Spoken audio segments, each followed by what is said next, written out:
تو یہ بنیاد ہے کہ جتنی بھی مخلوق ہے، جس کام کے لیے اللہ نے اس مخلوق کو بنایا ہے، جو بھی ہے، لیکن اس سے وہ کام تب بنے گا جب اللہ چاہے گا۔ وہ اس مخلوق سے اللہ کے ارادے کے بغیر اور اللہ کے مشیت اور اللہ کے چاہے بغیر زندگی نہیں بن سکتی۔ بس یہ مختصر ہے، اس مخلوق کے بغیر اللہ پاک سے، اللہ کے ارادے کے بغیر کچھ بھی نہیں ہوگا، اور اللہ سے اس مخلوق کے بغیر سب کچھ ہونے کا یقین دل کے اندر اترا ہوا ہو۔ اللہ کا کام کسی پر موقوف نہیں ہے، اور سب کا کام اللہ کے ارادے اور اللہ کی چاہت پر موقوف ہے۔ اس کے ساتھ دوسرا یقین کیا ہے؟ دوسرا یقین یہ ہے کہ میری زندگی یہ اگر احکامات کے مطابق ہے، محمد الرسول اللہ، کہ محمد صلی اللہ علیہ وسلم اللہ کی طرف سے زندگی گزارنے کے طریقے لے کر آئے ہیں۔ مجھے زندگی کیسے گزارنی ہے، اپنے عبادات میں، اپنے اخلاق میں، اپنے معاملات میں، اپنے معاشرت میں، اپنے یعنی ہر عمل کے متعلق، ہر حال کے متعلق اللہ کی طرف سے پیغمبر صلی اللہ علیہ وسلم احکامات لے کر آئے ہیں۔ یہ احکامات کرنے کے بھی ہیں کہ دیکھو اس وقت میں یہ کام کرو، اور نہ کرنے کے بھی ہیں کہ اس وقت میں یہ نہ کرو، یہ اس طرف دیکھو، اس طرف مت دیکھو، یہ آواز سنو، یہ آواز مت سنو، یہ بول زبان پر لاؤ، یہ بول زبان پر نہ لاؤ، ہاتھ اس طرح استعمال کرو، اس طرح نہ کرو۔ یعنی ہر روز کے متعلق، ہر حال کے متعلق پیغمبر صلی اللہ علیہ وسلم دین لے کر آیا ہے۔ تو دین کا کیا مطلب؟ اللہ کی طرف سے کرنے کے احکامات لے کر آئے ہیں، نہ کرنے کے احکامات لے کر آئے ہیں۔ اس کرنے کے احکامات کو اوامر کہا جاتا ہے کہ کرنے کے کام ہے، اس کو معروفات کہا جاتا ہے کہ یہ اچھے کام ہے، بھلے کام ہے، معروف کام ہے، اور نہ کرنے کے احکامات کو نواہی کہا جاتا ہے، نہ کرنے کے احکامات کو منکرات کہا جاتا ہے۔ تو یہ پیغمبر لے کر آتا ہے کہ دیکھو یہ اس بندے پر کسی اور کا حکم نہیں چلتا، بندے پر حکم چلے گا اللہ کا، شارع اللہ ہے کہ یہ تمہارے کرنے کا کام ہے اور یہ تمہارے نہ کرنے کا کام ہے۔ اگلی بات یہ ہے کہ ان احکامات کے پورا کرنے کا طریقہ وہ بھی پیغمبر لے کر آتا ہے، پیغمبر لے کر آتا ہے کہ دیکھو یہ نماز ہے تو اس نماز کے پورا کرنے کا طریقہ بھی پیغمبر اللہ کی طرف سے لے کر آتا ہے۔ یہ روزہ ہے تو روزہ رکھنے کا طریقہ بھی پیغمبر اللہ کی طرف سے لے کر آتا ہے۔ اس طریقے سے کوئی بھی حکم ہو، کمانے کے متعلق ہو، خرچ کرنے کے متعلق ہو، معاملات ہو، معاشرت ہو، دینی محنت ہو، تو جو بھی احکامات لے کر آئے ہیں حضور صلی اللہ علیہ وسلم ان احکامات کے پورا کرنے کا طریقہ وہ بھی لے کر آیا ہے، اور اس کے ساتھ یہ وعدے بھی لے کر آئے ہیں کہ اگر تم نے اپنے عمل کو، اپنے بدن کے سے نکلنے والا ہر عمل کو اللہ کے حکم کے مطابق، پیغمبر صلی اللہ علیہ وسلم کے طریقے کے مطابق اور اللہ کی رضا کے لیے، اللہ کی رضا کے لیے اور آخرت کو بنانے کی نیت سے جب تم اس حکم کو پورا کرو گے تو اب یہ اللہ تیرے سے راضی ہو کر، اب یہ ذریعہ ہے، یہ سبب ہے، اللہ تیری زندگی بنانا چاہے گا، اللہ تمہیں کامیاب کرنا چاہے گا، اللہ تمہیں عزت دینا چاہے گا، اللہ پاک تیرا کام بنائے گا۔ اگرچہ تیرے پاس ایک پیسہ بھی نہ ہو تو چیزوں کو تربیت کا اصل ذریعہ مت سمجھو، چیزوں میں اللہ کے احکامات کو ذریعہ سمجھو، عزت کا ذریعہ سمجھو، اطمینان کا، یہ گویا دین کو ذریعہ سمجھو عزت کا، کہ اللہ سے عزت لینے کے لیے جو یقینی ذریعہ ہے وہ اللہ کا دین ہے، اللہ سے، اللہ کے خزانوں سے اطمینان لینے کے لیے، کیونکہ اللہ کے علاوہ کوئی اور تجھے اطمینان نہیں دے سکتا ہے، تو اللہ پاک سے اطمینان لینے کے لیے جو ذریعہ ہے وہ اللہ کے احکامات کو پیغمبر صلی اللہ علیہ وسلم کے سنت طریقے کے مطابق پورا کرنا، اللہ کی رضا کے لیے آخرت کو سامنے رکھ کر جب پورا کرو گے تو اللہ تمہارے سے راضی ہو کر تمہیں دنیا میں بھی عزت دے گا، تمہیں آخرت میں بھی عزت دے گا، تمہیں دنیا میں بھی امن دے گا، تمہیں مرنے کے بعد بھی امن دے گا، جو نہ ختم ہونے والا امن ہے مرنے کے بعد، اس سے بھی اللہ تجھے نوازے گا، تمہارے دنیا کی زندگی بھی اللہ بنائے گا اور مرنے کے بعد والی زندگی بھی تجھے اللہ تمہیں بنائے، تیری زندگی بنائے گا، اگرچہ تمہارے پاس ایک پیسہ بھی نہ ہو، کھانے کے لیے تمہارے پاس کپڑا نہیں، رہنے کے لیے تمہارے پاس ڈھنگ کا مکان نہیں، سوار کسی جگہ پہنچنے کے لیے تمہارے پاس ڈھنگ کی سواری نہیں، اس طرح تمہارے پاس پہننے کے لیے ڈھنگ کے کپڑے نہیں، تمہارے پاس دنیا کے چیزوں میں سے چیزیں ہے نہیں یا ہے یا کم ہے، لیکن یہ یقین دل کے اندر اتارو کہ اللہ پاک اللہ ہی کے ہاتھ میں ہے اور ذریعہ وہ اللہ کا دین، تو دیندار بننے کے لیے سب سے پہلے دین کو عزت کا یقینی ذریعہ سمجھو، دین کو اطمینان کا ذریعہ سمجھو، دین کو ہر ناکامی سے بچنا اور کامیابی کے یعنی حصول کا ذریعہ سمجھو۔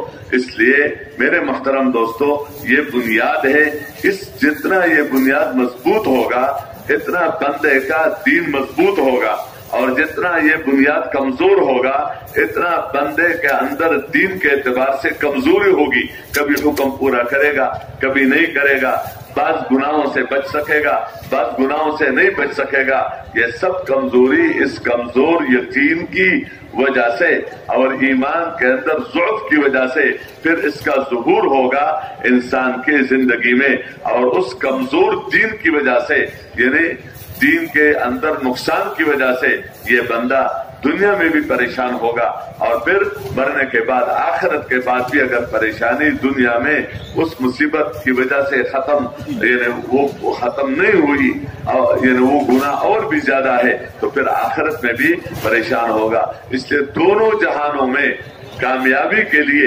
اللہ نے ہمیں دین اتارا ہے، اور دین کے لیے اللہ نے ہمیں محنت دیا ہے، اور محنت میں سب سے پہلی بنیاد اس کلمے والا یقین کو رکھا ہے۔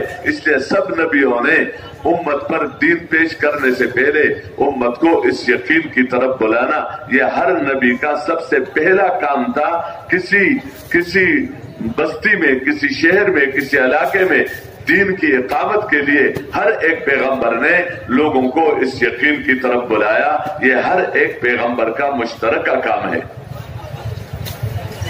Hadirin yang mulia, ini adalah perkara yang asas, bahwasanya benda, materi, apapun dia bentuknya, di mana saja dia berada, di mana hamba meyakini bahwa di dalam benda ini ada ta'asir, ada kesan memberikan keuntungan, ada kesan untuk menolak bahaya dalam benda itu, maka sesungguhnya semua apa yang kita sangka, kita lihat ada sesuatu di dalam benda ini memberikan manfaat ataupun madarat. La ilaha illallah. Tidak ada manfaat di dalam benda itu. Tidak ada bahaya di dalam benda itu. Benda itu tidak bisa memberikan manfaat tanpa iradat dan kudratnya Allah.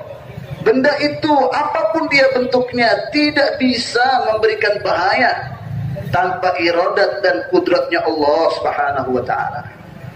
Sebaliknya, Allah Subhanahu wa taala tanpa benda itu, tanpa asbab-asbab keuntungan, tanpa benda-benda yang kita lihat bisa memberikan keuntungan, Allah kuasa tanpa benda itu memberikan keuntungan kepada kita.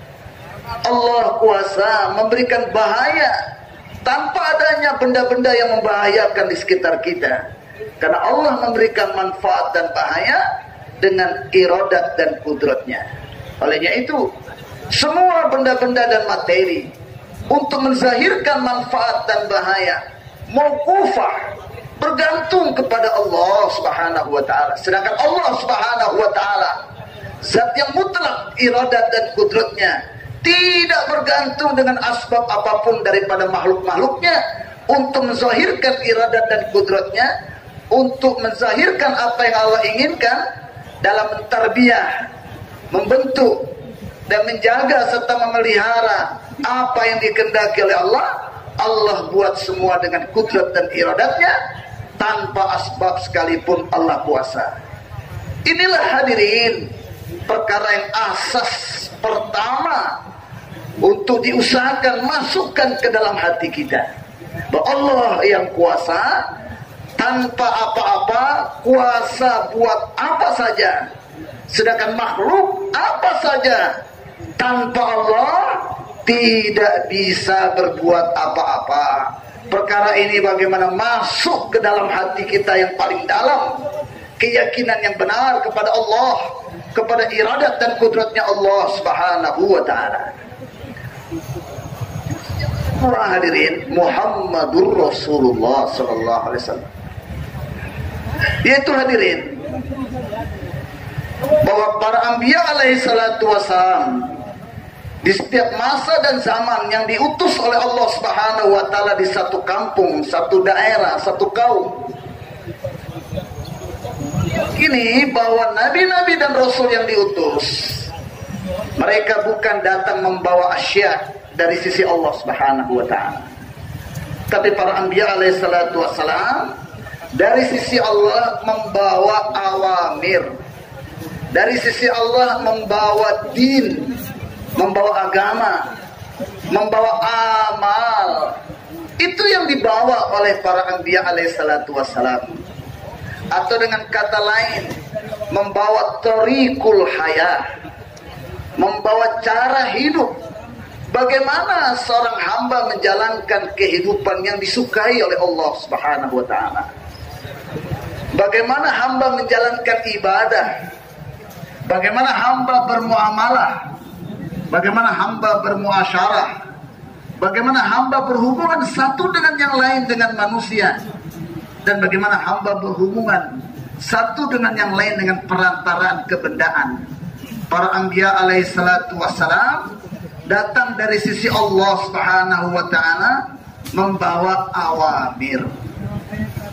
Awamir yang dibawa oleh para anbiya alaihi salatu wassalam itu disebut dengan agama, yaitu cara menjalankan kehidupan, cara menggunakan diri, dan cara menggunakan kebendaan dalam kehidupan yang disukai oleh Allah Subhanahu wa taala. Di dalam awamir ini ada dua, ya. Satu sisi disebut awamir atau ma'rufat, sesuatu yang selayaknya dikerjakan oleh hamba. Nawahi atau mungkarat, perkara-perkara yang tidak layak untuk dikerjakan. Jadi Nabi datang membawa amal, yang dengan amal itu layak dikerjakan, ini yang harus kamu kerjakan. Dan juga membawa nawahi, perkara-perkara yang tidak layak untuk dikerjakan, maka itu harus ditinggalkan. Ada awamir al-muta'alliqah dengan mata. Ada perintah yang berhubungan dengan mata. Kesana boleh dilihat, yang di situ tidak boleh dilihat. Ada awamir yang berhubungan dengan mulut.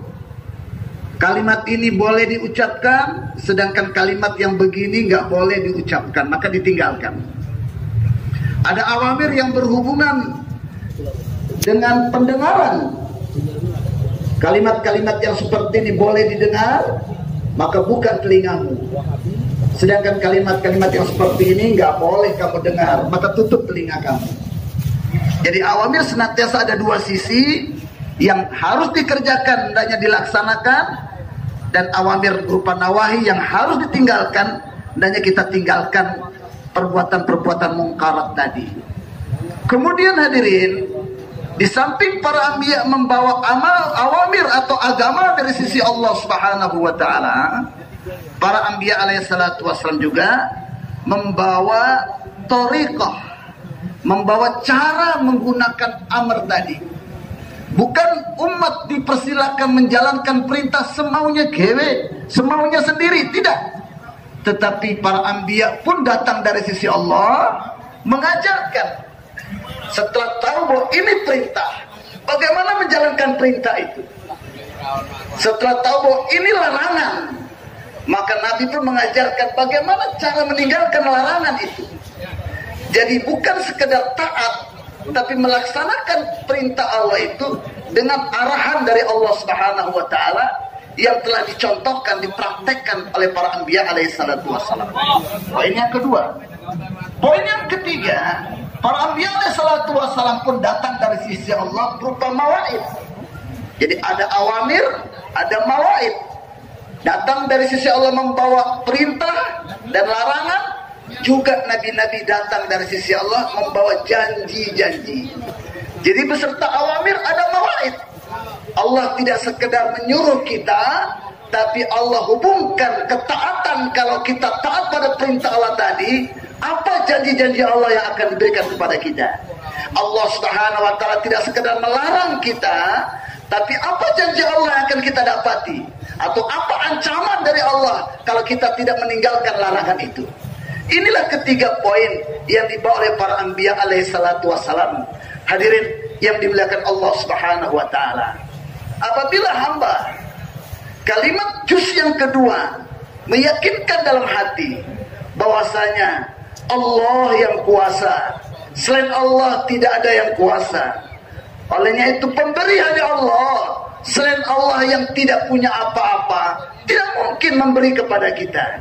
Kalau kita ingin kemuliaan, kemuliaan ada di dalam khazanahnya Allah. Selain Allah tidak punya kemuliaan. Olehnya itu minta kemuliaan dari Allah. Dan Allah Subhanahu wa taala untuk memberikan kemuliaan kepada kita, untuk memberikan keuntungan kepada kita, untuk menyelesaikan masalah kita, untuk menunaikan hajat-hajat kita, dan semua yang kita inginkan. Allah Subhanahu wa taala punya zawabit, Allah punya aturan. Allah tidak pernah menurunkan kebendaan dan materi untuk memberikan keuntungan kepada kita, untuk menyelesaikan masalah kita, untuk menunaikan hajat kita. Tapi sunnatullah, zawabit dari Allah Subhanahu wa taala, Allah menurunkan awamir apabila saya taat perintah Allah ini, ya, yang berhubungan dengan setiap saat dan keadaan.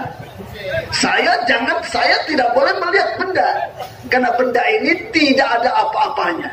Adanya benda, tidak adanya benda tidak akan merubah kehidupan saya. Banyaknya benda atau sedikitnya benda tidak ada hubungannya dengan kehidupan saya. Kehidupan saya mutlak di tangan Allah Subhanahu wa taala. Dan Allah Subhanahu wa taala untuk membentuk kehidupan saya, Allah tidak pernah hubungkan dengan kebendaan yang nilainya lebih rendah daripada sayap nyamuk. Tetapi Allah hubungkan kehidupan saya, masalah kehidupan saya, hajat kehidupan saya dengan amr, dengan perintahnya.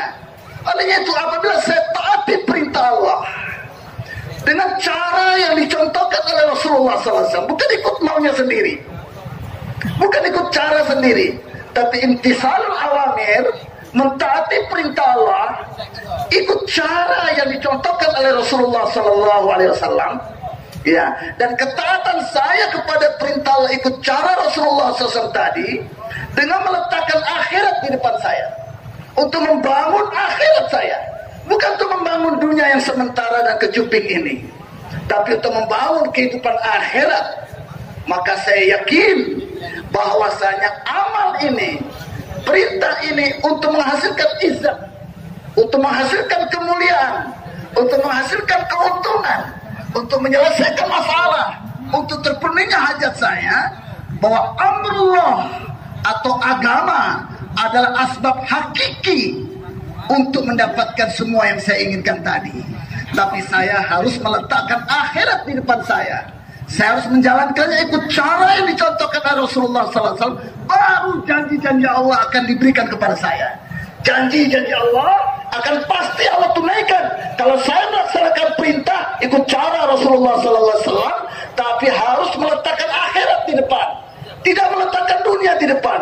Dunia hancur-hancur, tidak ada masalah. Masalah adalah akhirat. Masalah adalah akhirat. Karena kehidupan adalah kehidupan akhirat. Dan juga saya landasi ketaatan ini untuk semata-mata mencari ridhonya Allah.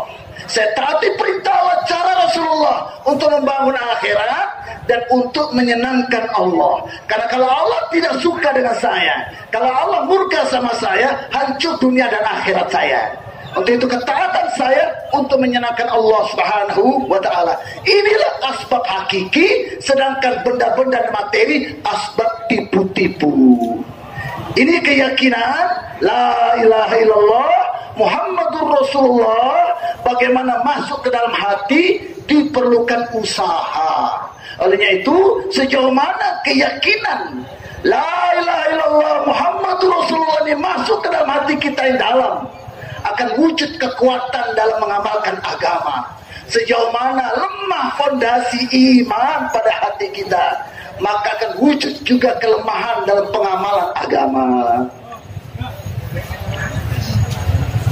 اس بات کو اپنے دل کے اندر اتارنا یہ ہر ایک مسلمان کی ذمہ داری ہے، اور اس کا پوچھا جائے گا اس سے کہ تم نے تمہارے ایمان کا، تمہارے یقین کا، اس کا کیا حال تھا، اس کے بارے میں پوچھا جائے گا، ہر ایک سے پوچھا جائے گا۔ دوسرے کے بارے میں اس سے نہیں پوچھا جائے گا کہ دوسرے لوگوں کے یقین کا کیا حال تھا، کہ آیا ان کا یہ کلمے والا یقین تھا یا نہیں تھا۔ یہ اس سے دوسروں کے بارے میں نہیں پوچھا جائے گا۔ ہاں، یہ تو پوچھا جائے گا کہ دوسروں کو اس یقین کی طرف بلانے کے لیے تجھے حکم تھا کہ لوگوں کو اس ایمان کی طرف، اس یقین کی طرف بلاؤ، تو تم نے دوسروں کو اس دین پر لانے کے لیے کیا محنت کی، لیکن آگے وہ دین پر آئے یا نہیں آئے، یہ اللہ کا نظام ہے۔ انبیاء علیہ السلام کو اللہ دین دے کر بھیجتا ہے، ہدایت دے کر بھیجتا ہے، جس کے اعتبار سے وہ خوشخبری دینے والے ہوتے ہیں اور ڈرانے والے ہوتے ہیں۔ اور اس محنت کے نتیجے میں بعض لوگ ان بشارتوں سے اور ان انذار سے متاثر ہو کر وہ حق قبول کر لیتے ہیں تو وہ جنت والے بن جاتے ہیں، اور بعض نبیوں کی بشارتوں سے اور بشارتوں سے اور نبیوں کے ڈرانے سے ڈرتے نہیں ہیں، اپنا کفر نہیں چھوڑتے، اپنے بے دینی نہیں چھوڑتے، اپنا معصیت نہیں چھوڑتے، نبی اپنا کام پورا کر لیتا ہے، وہ ڈرا جس کی وجہ سے وہ جنت سے محروم ہو کر جہنم میں چلے جاتے ہیں۔ تو نبی سے یہ نہیں پوچھا جاتا ہے کہ یہ کیوں جہنم میں گیا، یہ کیوں جہنم میں کیوں چلا گیا، وہ تو چلا گیا اپنے اس کفر، شرک یا اپنے معصیت کی وجہ سے۔ نبی سے یہ پوچھا جاتا ہے کہ آیا جو دین ان کے جہنم سے بچنے کے لیے، جنت میں جانے کے لیے امانت کے طور پر تجھے دیا گیا تھا، آیا تو نے وہ دین ان کو پہنچایا تھا، نہیں پہنچایا تھا؟ انا ارسلناک بالحق بشیرا ونذیرا ولا تسأل عن اصحاب الجحیم، کہ ہم نے تجھے بھیجا ہے حق کے ساتھ، ہدایت کے ساتھ، دین کے ساتھ، بشارت دینے والا، ڈرانے والا، اور تیرے سے جہنمیوں کے بارے میں نہیں پوچھا جائے گا کہ یہ جہنم میں کیوں گئے، کیوں؟ یہ ان کا عمل تھا، یہ ان کا فعل تھا، نہ ماننا ان کا فعل تھا، تمہارا کام تھا اس کی طرف بلانا۔ اس لیے ہماری ذمہ داری ہے کہ ہم اپنے اندر اس محنت کا جو سب سے پہلا بندہ مخاطب ہے اور اس محنت کے نتیجے کو دیکھنا چاہتا ہے، تو سب سے پہلے اپنے اندر دیکھنا ہوتا ہے کہ میرے اپنے یقین کا، اللہ کے ساتھ تعلق کا، احکامات کے پورا کرنے کا، گناہوں سے بچنے کا، آخرت کو سامنے رکھ کر چلنے کا میرا کیا حال ہے۔ اپنے اندر دیکھنا یہ دینداری ہے، اور صرف اپنے کو بندہ بھول جائے اور اپنے محنت کے کامیابی اور ناکامی، اپنے محنت میں کامیابی اور ناکامی کا علامت یہ قرار دے کہ دوسروں میں کتنا آ رہا ہے، تو یہ کوئی عقل مندی نہیں ہے، عقل مندی یہ ہے کہ بندہ سب سے پہلے اپنے اندر دیکھے کہ جب میں محنت کر رہا ہوں تو میرے اندر یہ خوبیاں کتنی آ رہی ہیں، اور اس کے اندر یہ جذبہ ہو کہ کوئی بھی مسلمان اس پورے دین کے بغیر نہ رہے، کوئی بھی مسلمان۔ اب اس پورے ہر مسلمان کو اس پورے دین کی طرف بلانے کے لیے، اس پر لانے کے لیے جو ہمارا کام ہے وہ ہے سب مسلمانوں کو اس کلمے والے یقین کی طرف بلانا۔ یہ ہم سب کا کام ہے، سب کی ذمہ داری ہے۔ جب ہم اللہ کے حکم کے پورا کرنے کی غرض سے اس دعوت والے حکم کو پورا کریں گے، اس کا تعلق جسد کے ساتھ ہے، اس کا تعلق مال کے ساتھ نہیں ہے، اس کا تعلق جسد کے ساتھ ہے۔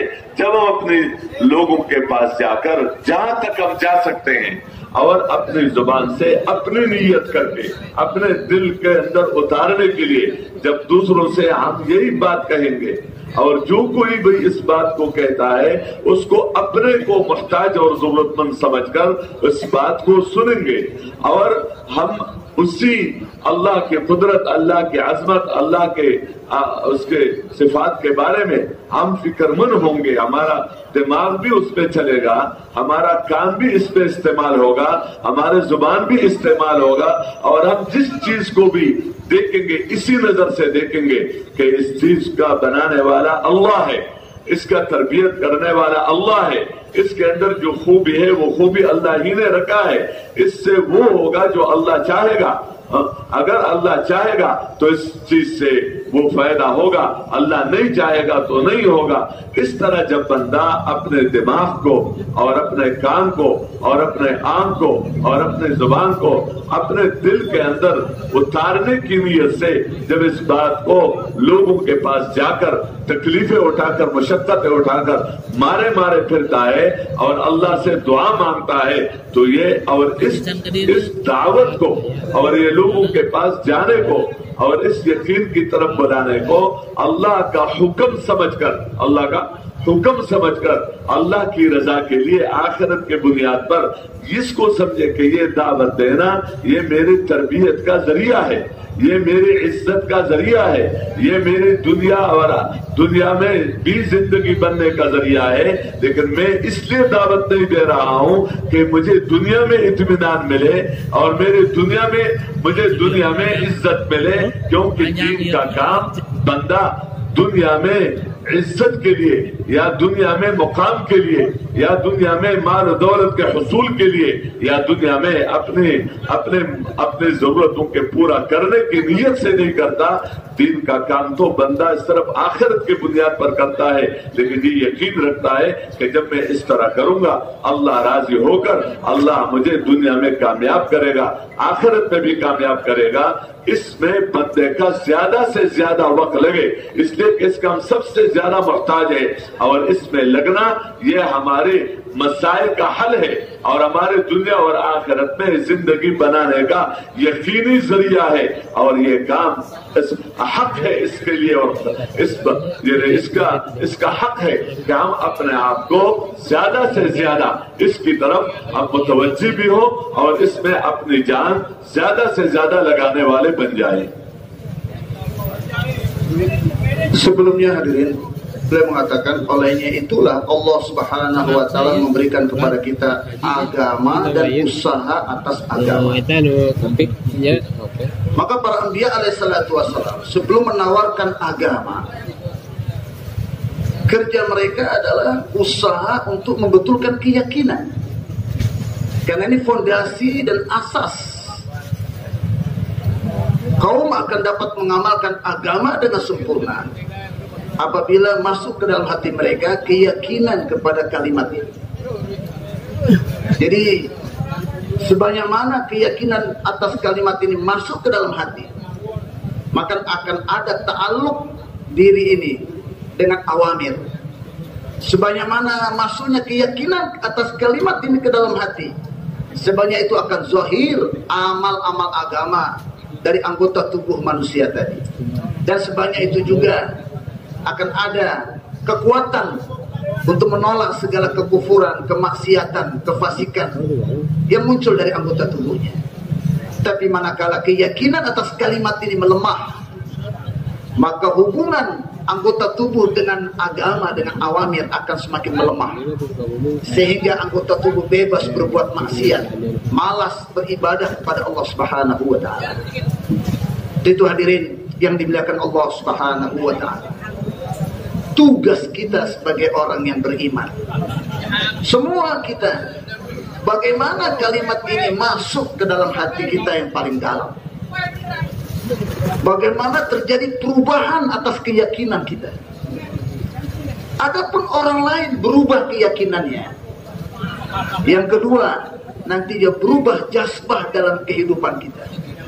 Yang kita lihat bukanlah benda-benda dan materi, tapi yang kita lihat adalah awamir, yang kita lihat adalah agama. Sehingga kehidupan kita semua diwarnai dengan agama. Kita akan senang bila kita mentaati perintah, dan kita akan sedih bila kehilangan perintah. Adapun orang lain hadirin, dia berubah atau tidak, keyakinan atas kalimat ini masuk ke dalam hatinya atau tidak, itu bukan tanggung jawab kita. Orang lain amalkan agama atau tidak, orang lain jauh dari agama apa tidak, bukan kita dibebankan tanggung jawab untuk merubah keyakinan mereka, merubah semangat dan cara hidup mereka. Tidak hadirin. Itu hubungannya dengan nizam Allah Subhanahu wa taala. Siapa yang diberikan hidayah. Tapi kita mukallaf hadirin, setiap kita. Dan ini mudah. Semua kita berpikir bagaimana kalimat ini masuk ke dalam hati saya sehingga keyakinan saya berubah. Adapun kita tidak peduli dengan diri kita, berubah tidak keyakinan dalam hati saya? Keluar tidak keyakinan yang salah dari hati saya? Masuk tidak keyakinan yang benar dalam hati saya? Dan dari ujung rambut sampai ujung kuku, sudahkah saya hubungkan semua anggota tubuh saya dengan amal apa tidak? Karena hubungan kalimat, hakikat kalimat La ilaha illallah Muhammadur Rasulullah adalah dengan anggota tubuh. Tidak ada hubungannya dengan harta ataupun kebendaan. Nah, tatkala kita tidak peduli, adakah keyakinan saya berubah? Adakah cara penggunaan anggota tubuh dari ujung rambut sampai ujung kuku berubah?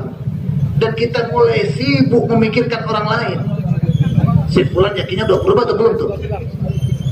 Si fulan sana sudah amalkan agama atau belum? Nah, ini semua adalah tipuan hadirin setan kepada kita. Kerja yang sesungguhnya harus kita buat, memikirkan keyakinan saya berubah apa tidak, jazbah hidup saya berubah apa tidak, cara penggunaan anggota tubuh saya berubah apa tidak. Enggak kita pikirin, enggak kita lihat, yang kita tidak diberikan tanggung jawab untuk orang lain. Justru kita pikirkan hari-hari keadaan mereka. Ini adalah masuk dalam jalan tipu daya syaitan. Tentunya hadirin, yang Allah berikan kepada kita yaitu usaha agama. Dengan ditutupnya pintu kenabian, maka Allah Subhanahu wa taala bebankan tanggung jawab menyampaikan agama kepada mereka. Tapi mereka amal apa tidak, berubah apa tidak kehidupan, itu bukan tanggung jawab kita. Tapi menyampaikan kepada mereka agama ini. Berita yang berhubungan dengan mata harus sampai kepada mata mereka. Berita yang berhubungan dengan telinga harus kita sampaikan kepada mereka. Dan sebagainya. Ini adalah amanat yang harus kita tunaikan. Tapi mereka berubah apa tidak? Mereka amalkan agama apa tidak? Itu perubahan itu hubungannya dengan nizam Allah yang gaib. Hidayah atau tidak diberikan hidayah. Allah Subhanahu wa ta'ala firman dalam Al-Quran, Inna arsalnaka bil haqqi basyira wa nadhira wa la tus'al an ashabil jahim. Kami utus engkau wahai Muhammad sallallahu alaihi wasallam dengan kebenaran, dengan agama ini. Dan Nabi diutus membawa agama ini dengan dua senjata, basyira wa nadhira. Semua nabi-nabi dalam rangka menyampaikan agama ini juga memberikan kabar-kabar gembira. Bagi siapa yang taat dengan ajaranku, dengan perintah Allah Subhanahu wa taala aku ajarkan, bagi dia surga. Tetapi bagi mereka-mereka yang tidak taat kepada Allah Subhanahu wa taala dan kepada agama yang aku bawakan, maka dia mahrum daripada nikmat-nikmat surga dan ditempatkan di neraka. Hadirin yang dimuliakan Allah Subhanahu wa taala. Inilah senjata nabi-nabi dalam berdakwah. Berikan kabar gembira dan berikan ancaman-ancaman. Nah, mereka-mereka yang terkesan dengan janji-janji Allah, kabar-kabar gembira, dan mereka-mereka yang timbul rasa takut dengan ancaman-ancaman, mereka mulai bekerja, mereka berupaya untuk mengikuti ajaran nabi-nabi. Maka Allah Subhanahu wa taala berikan mereka hidayah, jalankan kehidupan berdasarkan agama, selamat dari neraka, masuk ke dalam surganya Allah Subhanahu wa taala. Sedangkan kaum-kaum yang bersikeras dengan prinsipnya, tidak mau mengikuti apa yang diajarkan oleh nabi-nabi dan kabar-kabar gembira yang disampaikan, tidak tertarik. Ancaman-ancaman dari nabi-nabi enggak merasa takut, tetap bersikeras dengan kehidupan mereka. Mereka dimaklumkan mendapatkan nikmat yang kekal di surga, dan mereka dimasukkan ke dalam nerakanya Allah Subhanahu wa taala. Hadirin yang dimuliakan Allah Subhanahu wa taala, saya tekankan di sini bahwa tanggung jawab kita adalah bagaimana kalimat keyakinan tadi masuk ke dalam hati kita, dan kita lihat setelah masuk ke dalam hati kita ada enggak perubahan dalam penggunaan anggota tubuh. Karena kalimat ini tidak ada hubungannya dengan harta, materi, dan kebendaan. Cukup dari ujung rambut sampai ujung kuku kita. Olehnya itu, kalau ada perubahan dalam diri kita, saya dapat menggunakan anggota tubuh saya berdasarkan apa yang diperintahkan oleh Allah Subhanahu wa taala, berarti agama akan muncul dalam diri saya.